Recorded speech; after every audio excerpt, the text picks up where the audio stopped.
What's up everyone, welcome back to Blood, Sweat and Gears. My name is Sander and this is my new to me 700 horsepower Evo 8.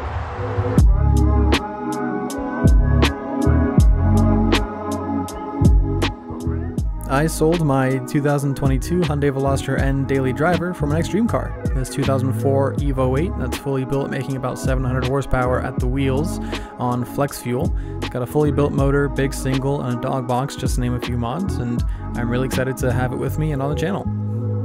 So today we're going to go take it to a quick little car meet, change out the drivetrain fluids, and get it ready for ethanol so we can make the full 700 horsepower on 31 pounds of boost.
Alright, so I've got 4 different drain plugs for all the 4 different things. The 24 seems to work on all of them, which makes my life easy, and hopefully these are actually all the same size. So I'm going to get under there, drain everything, put new fluid in, and then we can make the boost happen. Here we go! 3, 2, 1. Damn it. Damn it. The magnet's stuck in there. Ow! It's so hot! Ah, it's all over my hand. Ow! Or someone! Get this man a rag. The fucking magnet kept getting caught on the oil pan right next to where the hole is, so it just blew everywhere and I couldn't get it off. This oil filter's over tightened. So whoever did all the oil services on this before, at least engine oil, over tightened the heck out of everything because the drain plug was stupid tight. And I can't even get the oil filter off by hand, so hopefully these channel locks will help me get this thing off with some leverage. Unfortunately, even with this car on 4 jack stands up in the air, I still can't really get underneath it, so I can't really use 2 hands on this. Maybe I should go to the other side, though. You know, I like to work harder, not smarter. My guy has done something to this super low Acura. Oh my god, that's huge. It's pretty quiet. Let's leave it like that. That sounds like really good for a V6. Give her some more. It's that typical V6 rasp. Yep. It sounds like a 6-cylinder. That sounds like a 6-cylinder.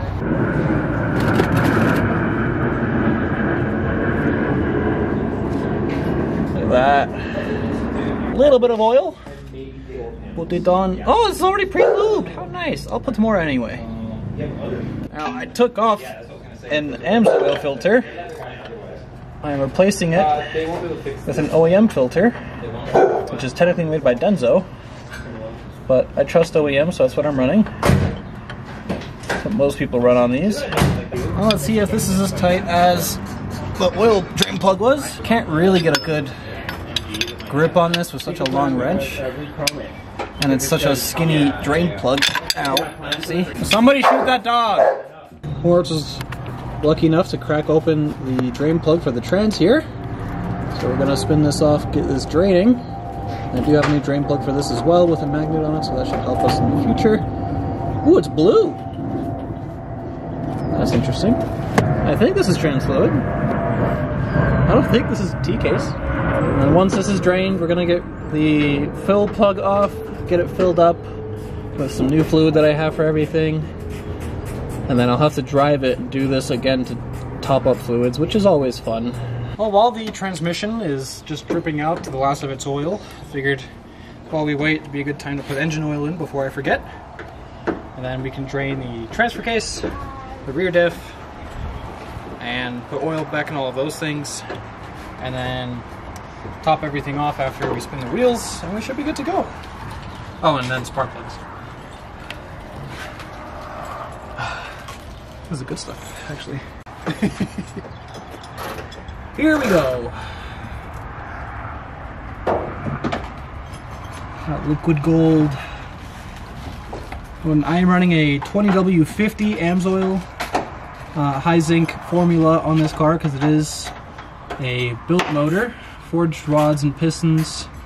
And when you have a looser built engine like this, you want a heavier oil, so you're not just pushing it all past the cylinders into the cylinder well, combustion chamber.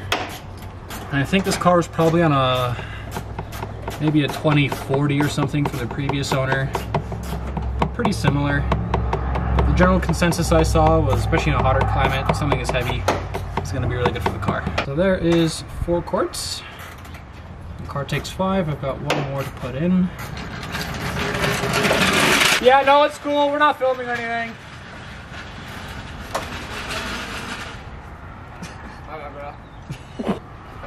Oh. Yes, I am a crackhead that likes to smell good engine oils. I was struggling to get the rear diff drain bolt off, the plug for it, because it was very low profile, not a lot of access, and it was really tight. So I called in our in-house engineer to see if he can figure out a way to get it off, since we don't have a socket that size. Why don't you peek underneath and see what our engineer did here to get it off? I could put this vice grip on it, and then I just grabbed it with channel locks. And his entire body weight eventually broke it loose. That was my entire strength. It breaking loose sounded like I hit metal on metal. It was loud. Yeah, so I don't know who worked on this car before doing all the oil and fluids and stuff, but they over-tightened every single one of these, so I'm not going to do that. While the rest of the trans oil and the rear diff oil is dripping out, and before I go pick up some new washers for the drain plugs, or for the fill plugs rather, and put oil in them, I figured I might as well do the spark plugs while I'm here and get these taken care of. That way when we get back, we just gotta put oil and everything, top it all off, and we should be done. And here they come.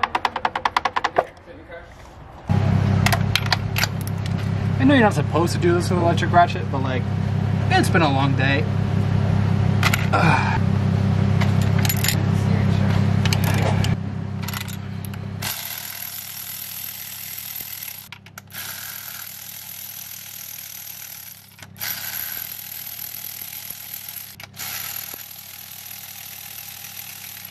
I have to gap these spark plugs.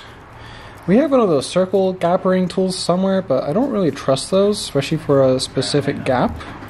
So currently I'm finding where these are gapped to. Seems like it's about a 0.028, which is just a little big. I wanted a 0.024, so we're going to have to close these up a little bit. Just a hair. This is where we want to be. So it goes through there pretty easy. It's got a little bit of wiggle to it.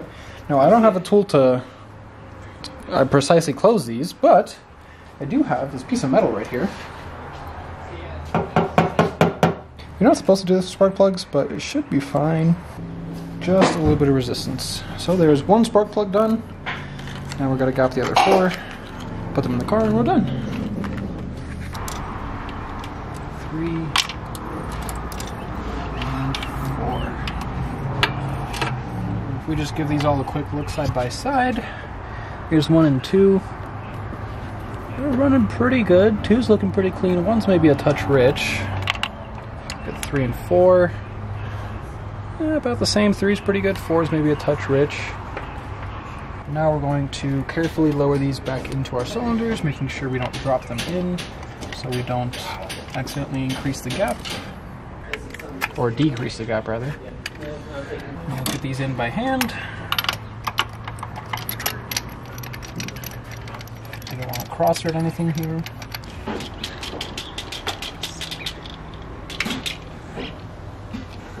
Well, I've cleaned out this as best I can from ATF.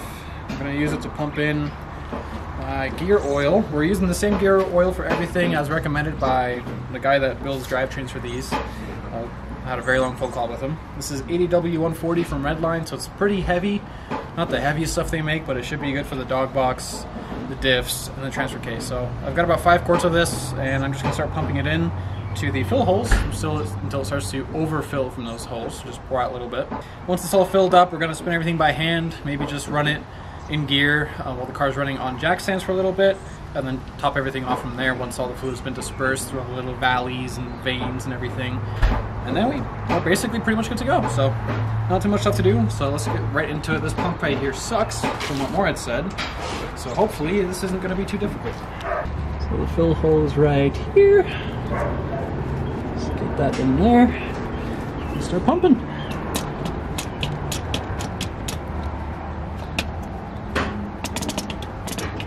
There it goes. Oh, this ain't too bad. So we're doing the diff, or not the diff, the transmission first. Fill the transmission first. And I think this took 2 quarts? And I think everything else is 1. I could be totally wrong because I don't remember capacities for all this anymore, but at the end of the day it doesn't matter. You just keep putting fluid in until it starts to flow out. My hands are already tired. Hands are so tired. Alright, there's 1 quart gone. Grab the next one. And now we keep going. This might have actually been 3 quarts because I think it's 3 for this one, 1 for the transfer case, 1 for the rear. Because that would make up the 5 that I have. Anybody else want to do this pumping? No takers? What? I asked if anybody else wants to do this hand pumping. No. I just went through that. Want to give me a hand? Sure. You're going to get a little oily.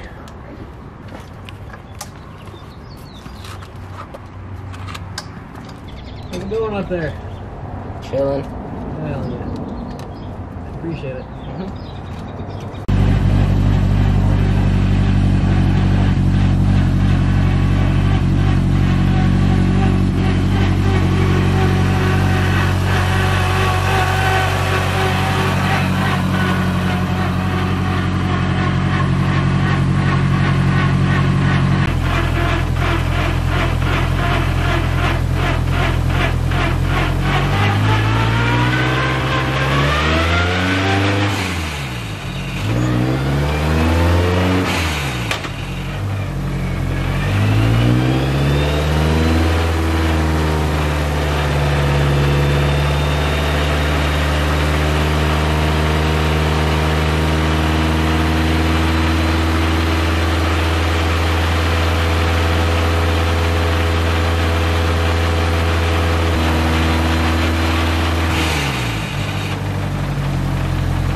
that gets your adrenaline going pretty good.